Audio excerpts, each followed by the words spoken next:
Bonjour et bienvenue dans cette nouvelle vidéo un peu différente de ce qu'on a l'habitude de faire. Ce sera une vidéo réaction. L'idée c'est de regarder ensemble un peu ce qui se dit sur la toile, qu'est-ce qui se raconte sur internet en termes de business, de mindset, de spiritualité, de réagir par rapport à ça. Alors j'ai fait exprès de ne pas voir à l'avance les extraits que l'on va voir ensemble. Si ce format vous plaît, n'hésitez pas à me faire des suggestions si vous voulez que je réagisse à du contenu en particulier. Donc on y va, c'est parti pour le premier contenu. Voici à quoi ressemble la cour de promenade de Eddie, incarcéré dans une prison de haute sécurité américaine. Eddie passe 23 heures par jour dans une minuscule cellule sans fenêtre et sans contact humain. Il y a combien de temps que vous n'avez pas vu d'armes? En 1998, il y a 8 ans, j'ai vu un arbre. Dans ces conditions, la plupart des détenus finissent par sombrer dans la folie. J'ai vu des types s'éteindre, ils ne disent plus rien et restent assis toute la journée à fixer le mur. Si on se laisse glisser, c'est ce qui risque de nous arriver à tous. Mais Eddie refuse de se laisser abattre. Chaque jour, il se lève à 4 heures du matin pour faire son sport. Il prend son petit déjeuner, puis il passe le reste de sa journée à lire et étudier. Il apprend le français, l'espagnol et même le droit des affaires. Il arrive même à se débrouiller pour peindre avec des bouts de carton et des pots de mayonnaise. Et si on fait abstraction des crimes qu'il a commis, je dois dire que ce mec m'impressionne par sa force mentale. Eddie est la preuve vivante qu'on peut toujours choisir de garder sa liberté intérieure, même dans les circonstances les plus horribles. Et j'espère que depuis le temps, il a pu réintégrer la prison normale et retrouver ses potes co-détenus. Donc si tu te sens frustré de ta situation, pense à Eddie et souviens-toi que tu as toujours le choix. Te laisser abattre ou faire de ton mieux avec ce que tu as. Ok, alors dans cet extrait, je partage complètement l'analyse. Alors ce que je rajouterais en fait, et c'est l'objectif même de ce qu'on veut et ce que j'essaye de vous transmettre, c'est d'être heureux indépendamment des circonstances extérieures. Là, on voit le cas de Eddie, le prisonnier. Là, globalement, en fait, quelles que soient les circonstances extérieures qui sont désastreuses, eh bien, il a réussi à se créer un univers d'abord à l'intérieur de lui qui va venir rayonner sur son extérieur et du coup créer la qualité de vie. Encore une fois, la réussite, c'est la qualité et la quantité des émotions qui parcourent votre corps. Donc, premier extrait, je suis plutôt d'accord avec, même plus que d'accord avec ce qui est partagé. Pourquoi tu cherches encore à être validé par les autres? Parce que tu n'as pas appris à te valider toi-même. Depuis petite ou petit, on t'a félicité quand tu étais sage. On t'a donné de l'amour et on t'a aimé quand tu ne faisais pas de vagues. Tu t'es donc Alors là, ce que je voudrais dire en fait, c'est que avant d'aller plus loin dans l'extrait, c'est que comme vous savez, il y a 3 peurs majeures: la peur de ne pas être à la hauteur, la peur de ne pas être digne, la peur de ne pas être aimé. Et ça, c'est le pire pour l'ego, c'est de devenir inexistant. Donc en effet, ce besoin de validation par les autres, il est normal parce que ça fait partie des peurs majeures que nous avons, que ce soit pour se lancer dans le business ou performer après dans son business, mais aussi dans sa vie en général. Et tout ça, ça a été validé, verrouillé par toutes les croyances qu'on crée entre l'âge de 0 et 12 ans en faisant en fait une association d'un événement, d'un concept avec une pensée positive ou négative. Donc sur ça, on est bien d'accord. construite et construit au fur et à mesure dans le regard de l'autre et dans l'approbation de l'autre. Et maintenant, tu en es dépendant. Ok, donc je suis d'accord avec ça. Passons au prochain extrait. Pourquoi il y a plein de gens qui n'arrivent pas à avoir la vie qui les inspire? Pourquoi plein d'entre nous n'arrivaient pas à créer les résultats qu'on voudrait? Parce que souvent on se fixe des objectifs qu'on veut pas tant que ça. On se dit tiens, parce qu'il y a des trucs à la mode, on voit des choses autour de nous, des choses dans la relation couple, familiale, santé, business, et parce qu'on voit quelqu'un qui a l'air de s'épanouir là-dedans, de s'éclater là-dedans, et c'est encore plus le cas si la personne nous inspire, on va prendre son système de valeurs et l'infuser en nous. Et je vais commencer à me fixer des objectifs qui les inspirent eux, mais qui... Alors là par contre je suis pas d'accord, dans le sens où en réalité ce qui fait que souvent on n'y arrive pas, c'est qu'on va se fixer en fait les mauvais objectifs et on va oublier que la vie n'est qu'une quête émotionnelle, encore une fois. C'est pas une question de prendre les objectifs des autres ou qu'on n'y croit pas vraiment, ou non, c'est que en fait on oublie, on se retrouve à courir après des concepts, alors que ce qui vraiment devrait en premier lieu nous intéresser, c'est l'émotion derrière le concept. Encore une fois, si vous n'avez pas d'argent, l'argent c'est de l'énergie. Si vous n'avez pas d'argent mais que vous vous sentez bien et que ce sont des émotions positives qui parcourent votre corps la plupart du temps, c'est ok en fait, vous voyez. Donc bien sûr, il vaut mieux avoir de l'argent que ne pas en avoir, mais l'argent, comme les voitures, tous les concepts de la vie, même les personnes, sont des concepts. Et nous, ce qui nous intéresse, c'est l'émotion derrière le concept. Donc là, pour le coup, je suis pas d'accord. Qui m'inspire pas moi. Et me comparer en me disant mais je comprends pas, j'ai pas de motivation, je suis pas discipliné, j'avance pas, eux ils avancent, pas moi. Comparaison, ton estime de toi elle baisse, tu dis mais je suis pas à la hauteur, je suis pas aussi bon qu'eux. Mais on fixe des objectifs qu'au fond on veut pas tant que ça, on les veut un peu. Et du coup on pense qu'on a un problème. Alors qu'en fait, ne pas être motivé, Alors le de se comparer aux autres, on est d'accord, c'est ce qui va créer en fait de l'impatience. On a l'impression que ce que il ou elle est en train de vivre est mieux que ce que moi je suis en train de vivre. Alors qu'en réalité, c'est complètement faux. Okay, on a tous notre polarité et je peux vous assurer, pour avoir eu très peu d'argent et avoir beaucoup d'argent, en fait, on n'a pas les mêmes problèmes dans le sens où les problèmes sont différents, mais on a autant de problèmes. C'est encore une fois, l'idée de se comparer, ça crée juste de l'impatience, ça crée simplement de la frustration, mais en fait on n'en sait rien si ce que lui ou elle est en train de vivre, c'est bon pour nous. C'est bon pour lui, il a besoin de passer par là dans son seul chemin de vie, mais ça ne veut pas dire que c'est bon pour nous. Donc ça là-dessus, je suis d'accord, il faut être très vigilant avec ça, de ne pas se comparer. Procrastiner, s'auto-saboter, c'est souvent une bénédiction pour faire un feedback et dire est-ce que c'est vraiment ce que tu veux? Ok, donc partiellement d'accord là pour le coup. Grosse astuce pour te remotiver quand t'as la flemme. T'as prévu de faire un truc important aujourd'hui, avancer sur un projet, faire ton sport, peu importe. Mais quand c'est l'heure de t'y mettre, tu te retrouves envahi par une énorme flemme. Et là, t'as deux options. Soit t'écoutes la petite voix de la procrastination dans ta tête, tu fous rien de ta journée et tu te sens minable, soit t'envoies balader les excuses, tu bouges ton cag et tu te mets au boulot. Le problème, c'est que des fois, t'y arrives pas parce que la flemme est juste trop forte. Dans ce cas, teste cette astuce. Tu comptes 5 secondes dans ta tête. Puis sans réfléchir, tu te lèves. Tu te sers un grand verre d'eau et tu l'avales cul sec. Tu claques une série de 20 pompes, peu importe où t'es, dans ta cuisine, au bureau, on s'en fout. Et puis tu penses très fort à ton objectif du jour et tu te dis mentalement, toi mon gars, je vais te démolir. J'appelle ça un rituel de remise en mouvement. En 3 minutes chrono, ça va briser ton état larvesque et te remettre dans une bonne énergie à partir de laquelle ce sera beaucoup plus facile de te mettre au boulot. Par contre, faut surtout pas réfléchir. Tu réalises que t'es en train de... Ok, alors là, j'ai laissé l'extrait jusqu'au bout parce que je voulais voir si c'était une blague ou pas, mais apparemment, c'en est pas une. Alors là, je suis absolument pas d'accord. En fait, je suis même contre le concept de motivation. Je veux dire, ça, c'est le problème qu'on a associé mérite à pénibilité. On a associé le fait qu'il faut que ça soit dur en fait pour réussir, qu'on a besoin d'être motivé pour réussir. Mais encore une fois, la nature et la réussite sont liées avec le plaisir. Sinon, ça voudrait dire que les personnes qui galèrent le plus seraient celles qui gagnent le plus d'argent. Et c'est faux. Encore une fois, j'aime bien prendre l'exemple des mineurs de charbon, et pas forcément les plus riches. Donc, encore une fois, pour ne pas avoir besoin de motivation, il faut tout associer au plaisir. Regardez, la vie et la nature fonctionnent comme ça. D'accord ? Manger, c'est vital et c'est un plaisir. Se reproduire, c'est vital, c'est un plaisir. Apprendre, donc ça se fait par le jeu, c'est un plaisir, etc. Dormir, c'est essentiel, c'est un plaisir. Bref, tout tourne autour du plaisir. Donc arrêtez d'associer mérite à pénibilité et au contraire, associer la notion de mérite à la notion de plaisir. Et là, en fait, dans ce qu'il dit, il y a un gros problème, c'est que en fait, si vous avez besoin de motivation, si c'est dur, il y a un problème. Vous devez vraiment, en fait, l'idée de ce qu'on propose et de ce qu'on fait, c'est de pouvoir augmenter votre chiffre d'affaires dans un état de mieux-être, un état de bien-être, un état de performance sans effort. Donc, c'est pas une question de motivation. Ça n'a rien à voir. D'ailleurs, si vous faites appel à la motivation, ça va marcher un temps, mais à un moment donné, ça ne fonctionnera plus. Okay, donc, il faut être hyper vigilant avec ça. Donc là, pour le coup, je valide pas du tout. Dans tous les métiers, tu as des mecs qui travaillent plus dur que des gens qui sont multimillionnaires. Et en fait, le problème, c'est juste que tu fais la même chose. Donc, tu n'es pas en train de changer, tu n'es pas en train de t'adapter à l'environnement et tu prends pas de risques. Moi, je pense que si tu veux réussir vraiment dans les hautes sphères, il faut combiner ces 3 effets. Travailler dur, s'adapter à l'environnement, s'améliorer, tester et prendre des risques. Mais si tu fais les 3 pendant 10 ans, j'ai encore jamais rencontré de personne qui a fait les 3 pendant 10 ans et qui n'a pas eu un niveau de succès intéressant. Ouais, alors là, c'est pareil, je suis pas d'accord parce que le premier point, travailler dur, on va reprendre les 3 points qu'il donne. Travailler dur, ça... Bon, travailler dur, encore une fois, on revient au même concept, il faut s'enlever ça de la tête. Hein. Ça, je vous assure, ce truc de travailler dur. Donc, on en revient encore au même point. Il faut que ça soit difficile, il faut que ça soit pénible. Mais ça va vous faire rentrer dans des cercles vicieux, en fait. Ou si vous avez eu quelque chose, mais que vous ne l'avez pas obtenu dans la difficulté, c'est ce que vous êtes en train de valider, en fait, au fond de vous, ça n'a pas marché. Mais ça, il y a ce côté un peu, ouais, il faut que ça soit dur, il faut que ça soit pénible. T'as vu, j'ai galéré, ou les success stories, je suis parti de rien, etc. Mais moi, je valide pas ça. Franchement, pas du tout. Le deuxième concept. Adapter à l'environnement, s'améliorer, tester. Alors, s'améliorer, tester. Donc le troisième point, ça, je suis d'accord. Et c'est erreur, apprentissage.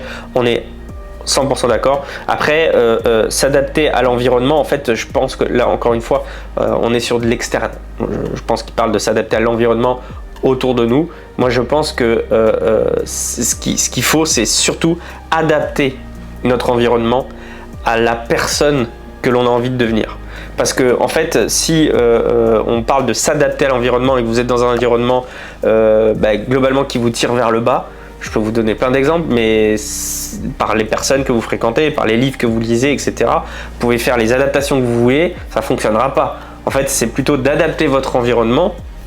C'est-à-dire que là, on va rentrer dans la notion d'épigénétique. C'est comment je vais nourrir mes cellules à travers ce que je lis, ce que je vois, ce que j'entends, avec les personnes que je fréquente, etc.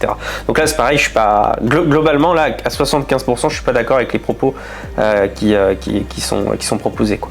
Est-ce qu'en 2025, sur les réseaux sociaux, tu penses qu'on est obligé de montrer sa tête pour gagner de l'argent? Non, t'as pas besoin de montrer ta tête, t'as pas besoin de créer de contenu, t'as pas besoin d'avoir une communauté. Attends, mais c'est impossible, du coup, comment tu peux gagner de l'argent sans ça? Mais si tu veux, c'est un nouveau métier qui s'appuie sur l'IA, la creator economy, et t'as juste à construire un système une seule fois pour pouvoir encaisser derrière tous les mois sans forcément beaucoup travailler. Ça a l'air top. Et si du coup les gens qui regardent cette vidéo sont intéressés par ce modèle-là, comment ça se passe? C'est simple, j'organise un challenge de 5 jours qui est totalement gratuit. Les gens peuvent participer et se lancer. Ils seront mentorés en one-one par quelqu'un qui a déjà réussi avec cette opportunité. Et c'est totalement gratuit. Je serai accompagné d'Io Viral, de Mathias Nézard, d'Oussama Hamar et de Rabin Dewa. Donc si tu veux participer, rien de plus simple, clique sur... Ok, d'accord, franchement, moi le fait qu'il y ait des opportunités ou que ça soit simple, etc. Encore une fois, comme je vous ai dit, moi c'est la notion de plaisir, ok, pour moi qui est important. Après, évidemment, il faut toujours se méfier sur le côté marketing. Hein. C'est que souvent en marketing, vous savez ce qu'on dit, il faut donner aux gens ce qu'ils veulent et après ce qu'ils ont besoin. Bon, là, j'ai l'impression, mais encore une fois, je juge sans savoir, qu'on donne aux gens ce qu'ils veulent, et puis peut-être que le produit ou service leur donnera ce dont ils ont besoin. Mais l'idée ici et sur cette chaîne, c'est de faire l'inverse, en vous donnant d'abord ce que vous avez besoin, même si c'est pas sexy, même si c'est difficile à entendre, parce que je sais ce que veulent la plupart des gens. Ils veulent gagner de l'argent, ils veulent être beaux, riches, célèbres, j'en sais rien, ils veulent des concepts, mais en fait c'est pas ça que vous avez besoin. Donc voilà, l'idée c'est d'aller un peu à contre-pied et de donner ce que vous avez besoin et pas ce que vous voulez. Donc là j'ai l'impression qu'on est plus dans je donne ce que les gens et je dis ce que les gens ont envie d'entendre, mais est-ce que derrière réellement on va répondre à un besoin? Si la réponse est oui, alors je valide. Si la réponse est non, alors je valide pas. Si tu avais acheté le iPhone 5 pour 679 € en 2012, aujourd'hui ton vieux téléphone ne vaudrait plus que 40 balles. Ça pique. Hein. Imaginons si ce jour-là, au lieu de claquer ta thune dans le nouveau téléphone à la mode, tu avais placé ces mêmes 679 € dans des actions Apple. Tu aurais acheté 41 actions. Et aujourd'hui, en 2023, tes actions vaudraient 6 914 €, soit l'équivalent de 7 iPhone 14. C'est la différence entre une mentalité de consommateur, je claque toute ma thune dans les nouveaux gadgets à la mode pour impressionner les copains, et une mentalité d'investisseur qui pense long terme pour faire fructifier son argent. Alors attention, je te dis pas d'investir ton pognon dans les actions Apple, mais dans tout ce qui contribue à améliorer ta vie sous tous ses aspects. Dans des livres et des formations pour développer des compétences rentables, dans un matelas de qualité pour bien dormir la nuit, dans un abonnement à la salle pour être au top de ta forme, et bien sûr de temps en temps dans des expériences pour te créer des beaux souvenirs. Alors non, tout ça ne va pas t'aider à flex devant tes copains. Mais à quoi bon? Le jeu du statut social, c'est un truc de guignol en manque d'attention. Donc ok, là je suis à 100% d'accord. D'ailleurs, je vous recommande de lire le livre Père riche, Père pauvre de Robert Kiyosaki, un classique dans le genre. Pour ceux qui l'ont pas lu, il faut absolument lire ce livre pour comprendre ça. Et je suis tout à fait d'accord, il y a plein de problèmes souvent, mais si on revient d'un point de vue énergétique, c'est le problème lié à la gestion en fait. Évidemment, dans ce qu'il dit au début, il vaut mieux être producteur que consommateur. Ça c'est clair, il faut déclencher ces patterns-là le plus tôt possible. Et ensuite, mais la grosse différence, c'est encore une fois, c'est pas combien vous gagnez, c'est combien vous gardez. On s'en fiche du chiffre d'affaires que vous avez fait, ce qui compte c'est combien il reste dans votre poche, ok? Donc là, ça je suis tout à fait d'accord. Et pour moi, c'est un point essentiel pour ceux qui veulent vraiment s'enrichir sur le moyen et long terme, c'est de savoir garder son argent, gérer son argent.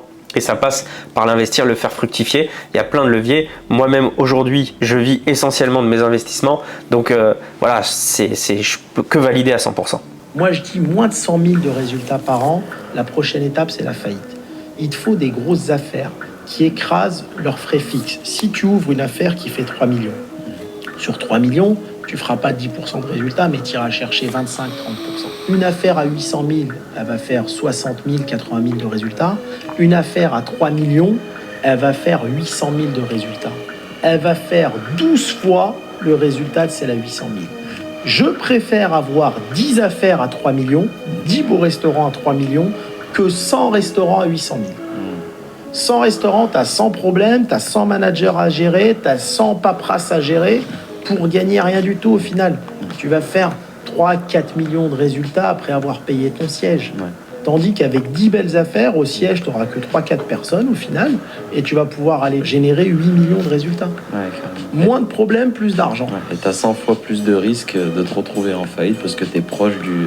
Ouais, bah ça, je suis d'accord. Là, encore une fois, sur ce point-là, on parle de la marge dans le business. C'est hyper important de faire de la marge. Encore une fois, c'est pas combien vous faites, c'est combien il vous reste dans la poche. Donc, toujours être minimaliste là-dessus, aller dans le 20-80, faire le plus de marge possible, parce que c'est ce qui va vous permettre en fait d'apporter encore plus de valeur. Encore une fois, l'idée c'est pas de rouler, hein, les gens, c'est d'être hyper, que ça soit ok, vous soyez ok avec votre produit ou votre service, le prix soit juste, etc.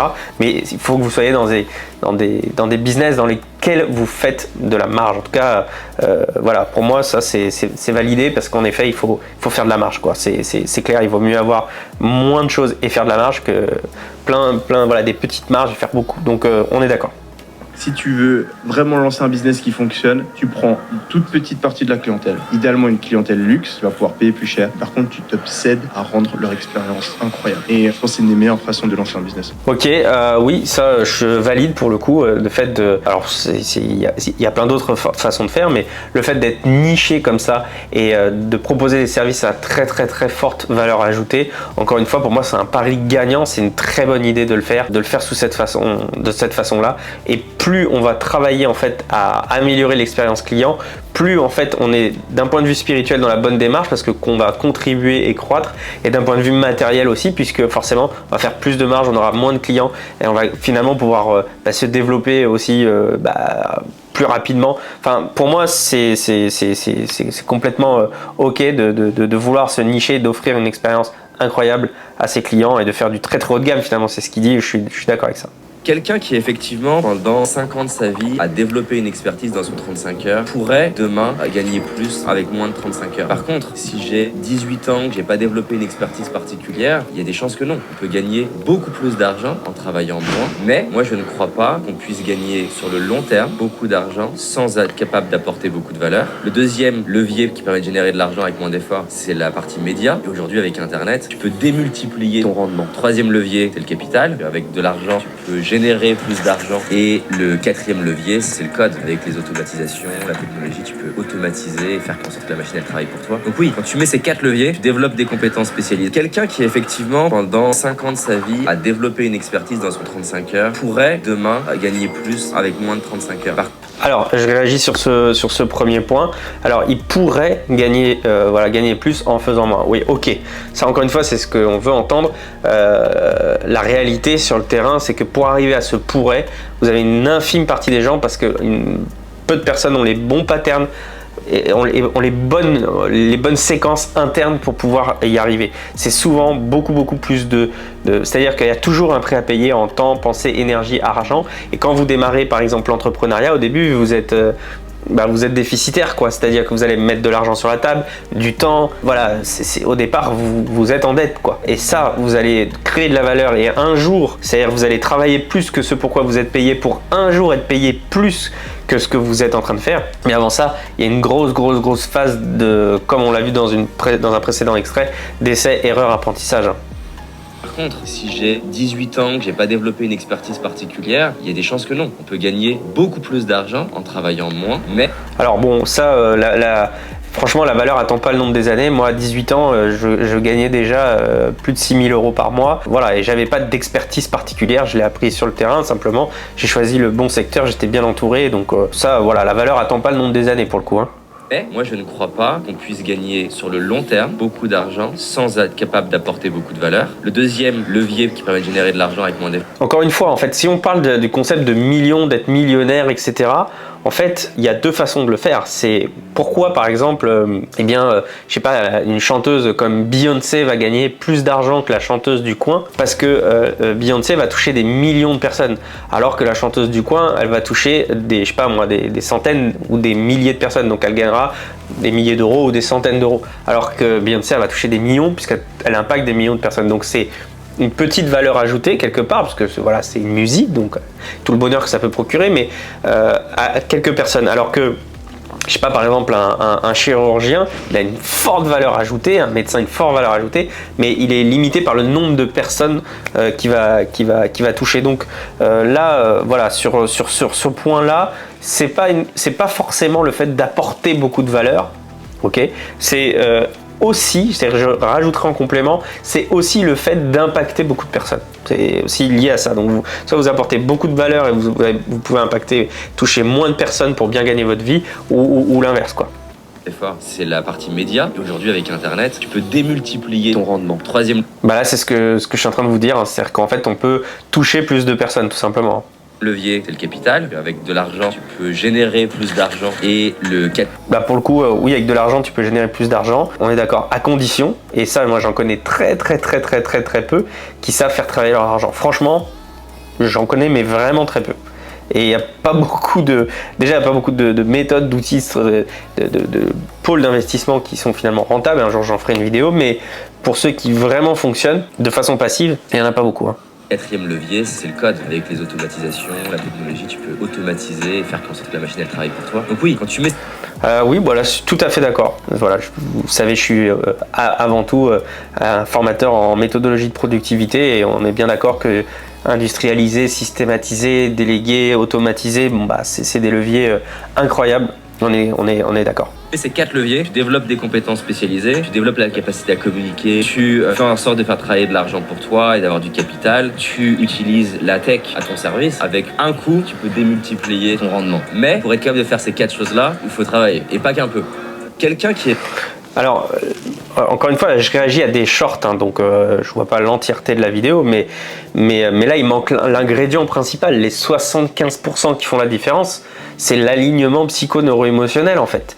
C'est-à-dire qu'une fois de plus, si vous n'êtes pas aligné, bah, les mêmes efforts, le gars il va passer 10 appels, il n'aura pas du tout les mêmes résultats à la personne qui n'est pas alignée que la personne qui est alignée et qui va passer les mêmes 10 appels, en fait. C'est pas possible. C'est-à-dire que là, on vient parler à notre cerveau gauche, à notre logique. On se dit oui, c'est vrai que ça fait du sens, j'automatise, j'ai une expertise, tac, tac, tac, tac. Mais 75% des résultats que vous allez obtenir, ça ne viendra pas de là. Ça n'a strictement rien à voir. Encore une fois, l'argent, c'est de l'énergie.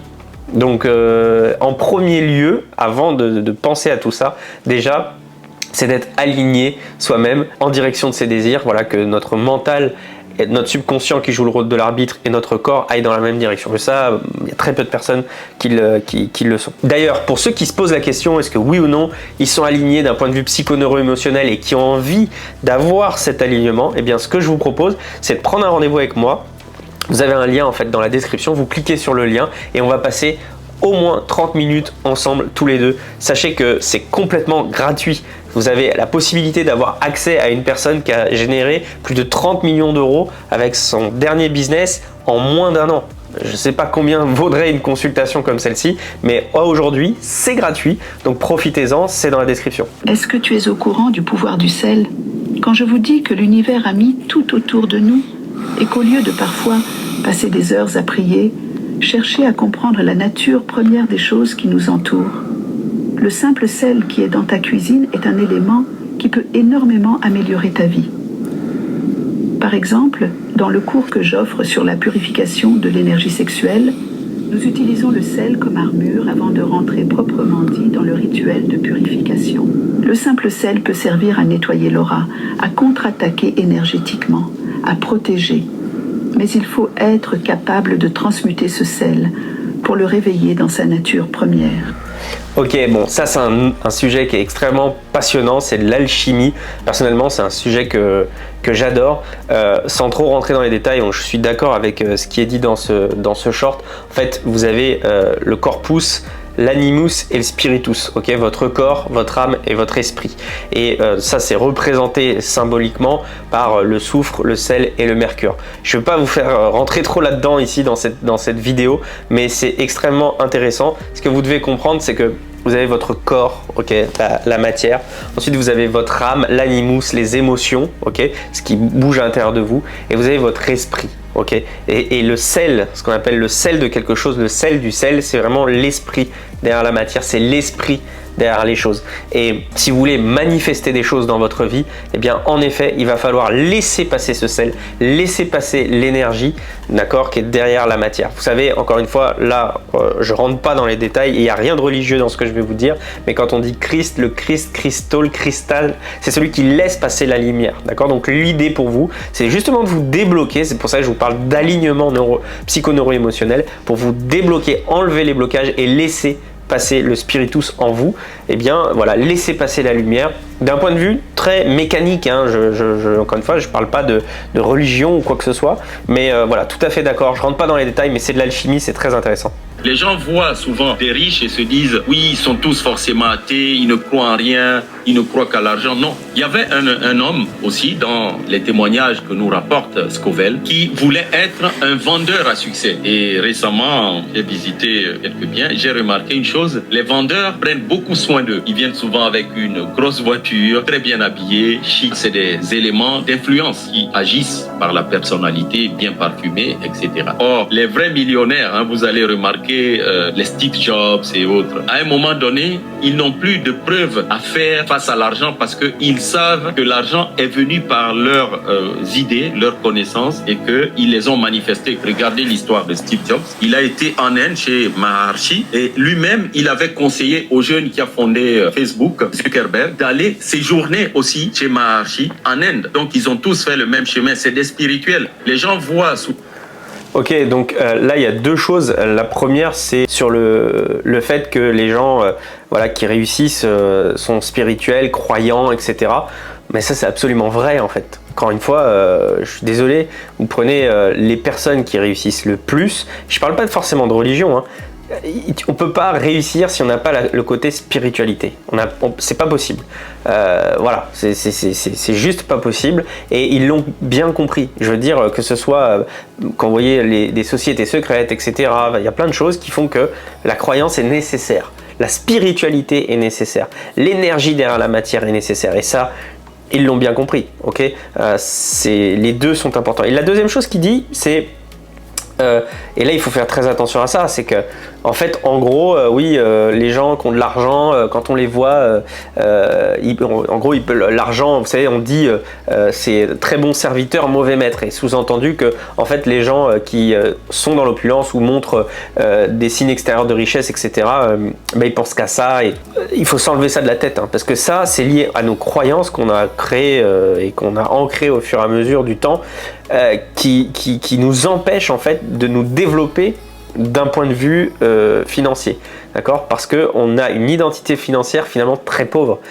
On va venir justifier ou condamner en fait celui qu'on va voir avec des signes extérieurs de richesse en disant ouais, lui il pense qu'à ci, il pense qu'à ça. Mais en fait c'est vous-même que vous fustigez, c'est votre rapport à l'argent que vous êtes en train de détériorer. Donc faites attention à ça. Pour moi, l'identité financière et le rapport qu'on a à l'argent, il se voit dans ce genre de comportement. Comment vous réagissez quand vous voyez des gens qui ont de l'argent? Comment vous réagissez quand vous payez un service? Comment voilà, le dialogue intérieur que vous avez avec les gens qui réussissent? Faut faire très attention à ça.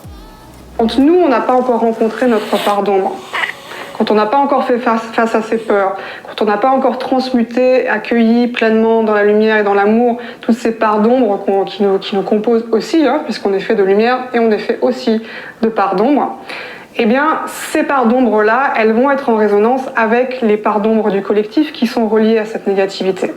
Et c'est pour ça qu'on va être vraiment happé, presque comme s'il y avait un aimant qui nous attirait vers cette négativité, vers ce drame. Donc, quand on commence à transmuter cette part d'ombre intérieure, quand on commence à la reconnaître, et certainement pas à la refouler, parce que quand on la refoule, on la renforce, et bien, progressivement, évidemment, on est en contact de plus en plus rapproché avec notre propre lumière et avec la vérité.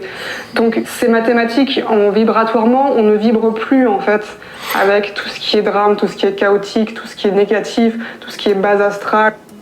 Ok, bon, là je suis pas du tout d'accord, en tout cas ma vision des choses, et ça c'est de l'alchimie encore une fois. Je crois qu'on est pure lumière en fait, et on n'a pas de part d'ombre en nous. Ce qui se passe, en revanche, c'est qu'on a un voile, on a un obstacle à la lumière. Vous savez, on dit, et c'est rien de religieux, hein, quand on parle de notion de Christ, cristal, Christo, celui qui laisse passer la lumière. L'idée, c'est de laisser passer la lumière, donc de faire des trous, de mettre, là c'est pas moi qui le dis, c'est un alchimiste en la matière, monsieur Patrick Burenstenas, qui parle de dissolvant universel, mettre du spiritus dans les choses pour justement dissoudre en fait ce voile qui est percé comme ça, un petit peu faire le, voilà, enlever les obstacles, enlever les freins, enlever les peurs qu'on a, c'est faire des trous en fait dans la part, ce qu'elle appelle la part d'ombre qu'on a, etc. En fait, dans le voile qui nous empêche de laisser passer la lumière. Donc quand on parle d'alignement neuro-émotionnel, c'est justement ça, c'est-à-dire de laisser, d'enlever les blocages pour laisser de façon alignée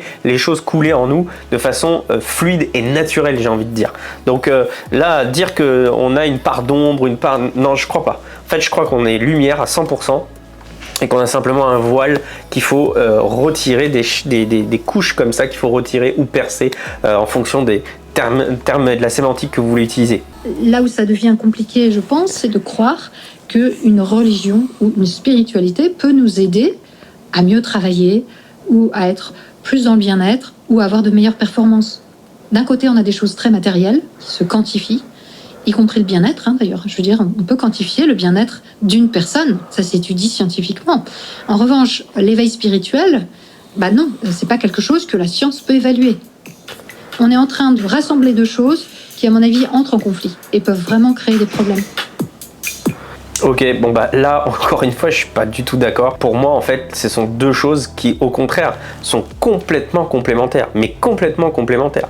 Je veux dire, la partie qu'on ne voit pas, vous avez, encore une fois je parle pas de religion, de spiritualité, l'énergie derrière les choses, tout est composé d'énergie et on peut le mesurer, ça je suis désolé, nos pensées sont électriques, on peut le mesurer, nos émotions sont magnétiques, on peut le mesurer, on sait aujourd'hui que tout est énergie, la science l'a démontré, je veux dire, regardez là ce que c'est que la physique quantique par exemple, voilà, c'est pas parce qu'on ne le voit pas voilà, non, je suis désolé, ça peut se mesurer, donc encore une fois, le côté spirituel et le côté matériel, parce qu'on va revoir le début, ce qui est dit au départ. Là où ça devient compliqué, je pense, c'est de croire qu'une religion ou une spiritualité peut nous aider à mieux travailler. Si, complètement en fait. Complètement, et ça, je suis désolé, encore une fois, c'est complémentaire. L'énergie dans votre pourquoi, si vous mettez que du spirituel, ça ne marchera pas, c'est clair. Vous allez tomber dans la pseudo-spiritualité, vous ne pourrez pas contribuer, grandir, croître, etc. C'est clair. Mais si vous mettez que du matériel, ça ne fonctionnera pas non plus. C'est pas possible. Les deux vont ensemble. Encore une fois, les deux vont ensemble. Ce n'est pas possible, en tout cas, pas forcément de réussir. On peut réussir à court terme, etc. Mais être dans le bonheur. Le plaisir est solitaire et le bonheur est collectif. Ok, donc voilà, pour moi, ça c'est pas dissociable en fait. Pourquoi penses-tu que certaines femmes disent « Tant qu'il me trompe et que je ne le sais pas, ça me va » Pourquoi pensez-vous que quand votre groupe d'amis sort sans vous les samedis et que vous ne le savez pas, il n'y a pas de problème, mais le jour où vous tombez sur une de leurs vidéos dehors sans vous, cela déclenche des émotions négatives en vous? Parce que lorsqu'on prend conscience de quelque chose, cela change notre perception et notre réalité. Cette prise de conscience peut être perturbante car elle nous oblige à confronter des vérités inconfortables. Certaines femmes peuvent préférer rester dans l'ignorance de l'infidélité de leur partenaire, car cela leur permet de maintenir une illusion de stabilité et de sécurité dans leur relation. Ok, bon là encore une fois, je suis pas, c'est pas une question de conscience en fait, c'est une question de polarité. En fait, une information, et Kevin Trudeau le disait très bien, quand vos opinions sont justes, les faits ne comptent pas. En fait, que la façon, ce qui vous arrive, en soi, c'est un fait, mais c'est l'opinion que vous en faites. C'est la polarité que vous allez y mettre qui va faire que c'est bon ou mauvais pour vous, en fait. Donc, une fois de plus, d'avoir conscience, en soi, ça n'a très peu d'importance d'avoir conscience que tiens, nos amis sont sortis ou non, c'est là, si on veut réellement justement être heureux indépendamment des circonstances extérieures, on doit s'affranchir en fait de cette notion là de polarité, de perte, de gain, etc. Tout est dans l'opinion, tout est dans la polarité, donc pour le coup bon, c'est pas juste une question d'avoir conscience des choses, quoi. Voilà, c'est fini pour cette vidéo. J'espère qu'elle vous a plu. Si vous avez apprécié ce format et que vous aimeriez que je commente, que je donne, que je réagisse à d'autres types de contenus, bah écoutez, faites-le moi savoir en commentaire. Pour le reste, je vous rappelle que vous pouvez prendre rendez-vous avec moi seul à seul, en tête à tête, pendant au moins 30 minutes, et ça gratuitement, en cliquant dans le lien qui est dans la description. Et je vous dis à très vite pour une prochaine vidéo.